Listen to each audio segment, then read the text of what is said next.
আগের ভিডিওতে তোমরা দেখেছো যে আমরা চা বাগানে চলে এসেছি। এখন আমাদের চা বাগান ঘোরা হয়ে গেছে, এবার আমরা যাবো পাইন ফরেস্ট। আমরা এখন চলে এসেছি পাইন ফরেস্ট, যেটা নিচ থেকে দেখতে এরকম লাগছে।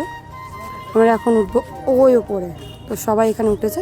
চলো আস্তে আস্তে আগের দিকে যাই।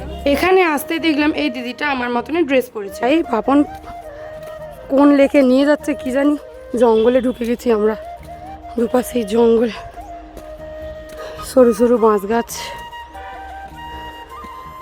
চলো চলো চলো, আমরা এখন পাইন ফরেস্টে এসেছি।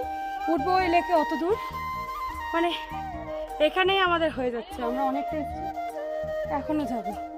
চলো ওপরে যাই। চলে এসেছি, এতটা উঠেছি, হাঁপিয়ে গেছি, আমি তো বসে পড়েছি।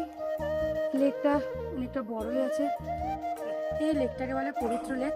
ওটা বাপনা আমাকে বলেছে, আমি ঠিক জানি না। লেকটা এরকম, এখানে অনেক মাছ রয়েছে, ছোট ছোট বড় বড় সবই আছে। এখানে আমাদের মোটামুটি ঘোরা কমপ্লিট। এবার আমরা যাবো নিচে। চলো, এখানে আমি আর বাপন এসেছি, কারণ ভুবন আর মনো যেহেতু উঠতে পারবে না, অনেকটা উঁচু, তার জন্য আসেনি।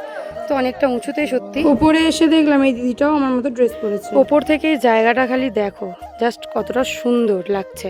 আমরা ওই তো নিচ থেকে এতটা উপরে চলে এসেছি। এবার এখন এই যে নামতে হবে, এটা হচ্ছে সমস্যা, যে এতটা নামতে হবে। ওঠার সময় উঠে গেছি, তো এবার নিচে নামা যাক। দেখো ওপর দিয়ে কতটা সুন্দর লাগছে। ওপর থেকে নেমেছি, এতটা রাস্তা সব শর্টকাট। এখানে লেখা রয়েছে শর্টকাট নট অ্যালাউড, কিন্তু আমরা এখান দিয়ে যাবো। এই যে একটা গলি, চলো বেরিয়ে পড়ি। আমরা কি বলবো, মানে এভারেস্ট জয় করে এসেছি। এই দেখো আসছে, জঙ্গল বেয়ে এসছে, জঙ্গল বেয়ে। আমি উঠেছি ওপরে ফটো তোলার জন্য, আর নিচ থেকে আমাকে ফটো তুলে দিচ্ছে। কতটা দেখো, গ্রাফার ওই যে নিচে, আর আমি ওপরে।